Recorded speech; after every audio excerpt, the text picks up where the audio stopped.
लोकसभा निवडणुकीचे मतदान आटोपताच पोलीस यंत्रणेने नगर अर्बन बँकेतील आर्थिक घोटाळा प्रकरणी कारवाईला आणखीन गती दिली आहे। पोलीस उपाधीक्षक व आर्थिक गुन्हे शाखेचे प्रभारी यांनी नगर अर्बन बँकेला भेट देऊन अवसायक गणेश गायकवाड तसेच बचाव कृती समितीचे राजेंद्र गांधी व ॲडव्होकेट अच्युत पिंगळ यांच्या समवेत बंद दरवाजाआड महत्त्वपूर्ण चर्चा केली आहे। ठेवीदारांचे ठेवींचे पैसे लवकरात लवकर परत करण्याबरोबरच जाणीवपूर्वक कर्ज थकविणाऱ्या कर्जदारांवर कडक कारवाई करण्याबाबत सविस्तर चर्चा झाली। त्याप्रमाणे अशा कर्जदारांची वेगळी यादी करण्याच्या सूचना बँकेच्या अधिकाऱ्यांना देण्यात आल्या, अशी माहिती राजेंद्र गांधी यांनी दिली।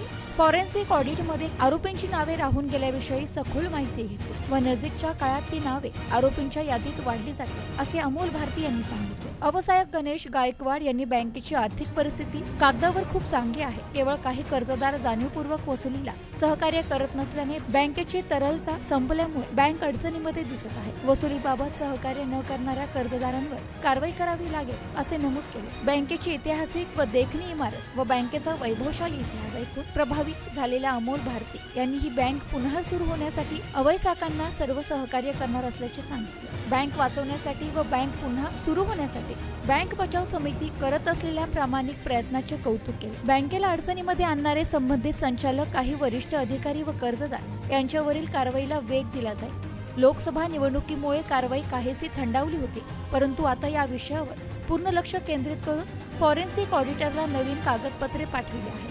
त्यातून आरोपींची नावे व घोटाळ्याचे आकडेवारीतील वाढ होईल व त्याप्रमाणे कारवाई देखील वाढ होईल, असे त्यांनी सांगितले।